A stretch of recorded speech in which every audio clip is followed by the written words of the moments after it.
ہم عاشقان مہدی یاد کربلا ہے، ہم ماتمی قبیلہ زہرا کی ہم دعا ہے۔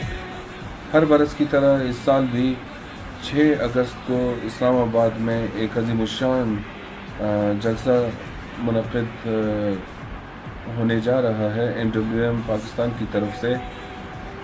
اصل میں یہ قائد شہید کی برسی ہے اور مہدی برحق کانفرنس کے نام سے اس کا انعقاد ہو رہا ہے۔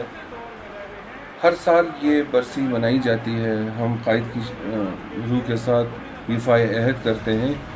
اس سال اس برسی کی اہمیت، اس کانفرنس کی اہمیت اور اس جلسے کی اہمیت اس لیے بڑھ جاتی ہے کہ موجودہ حالات کو مد نظر رکھتے ہوئے، ملکی اور غیر ملکی اور بین الاقوامی حالات کو مد نظر رکھتے ہوئے، داعش کے بڑھتے ہوئے خطرات کے پیش نظر اس کانفرنس کی اہمیت بہت زیادہ بڑھ جاتی ہے۔ اس لیے میری یہ گزارش ہے قائد شہید کے ان تمام فرزندوں سے، ماؤں، بہنوں، بیٹیوں سے کہ وہ زیادہ سے زیادہ اس کانفرنس میں شرکت کر کے اس کو کامیاب بنائیں، تاکہ ہم اپنی قوت، اپنی طاقت کا مظاہرہ کر سکیں اور طاغوتی قوتوں کو یہ بتا سکیں کہ آج بھی ہم ایک پلیٹ فارم پر جمع ہیں اور قائد شہید کے مشن کو کبھی بھی ہم مٹنے نہیں دیں گے اور اس طرح سے ہم کبھی نہیں آ جائیں گے۔ والسلام علیکم ورحمۃ اللہ وبرکاتہ۔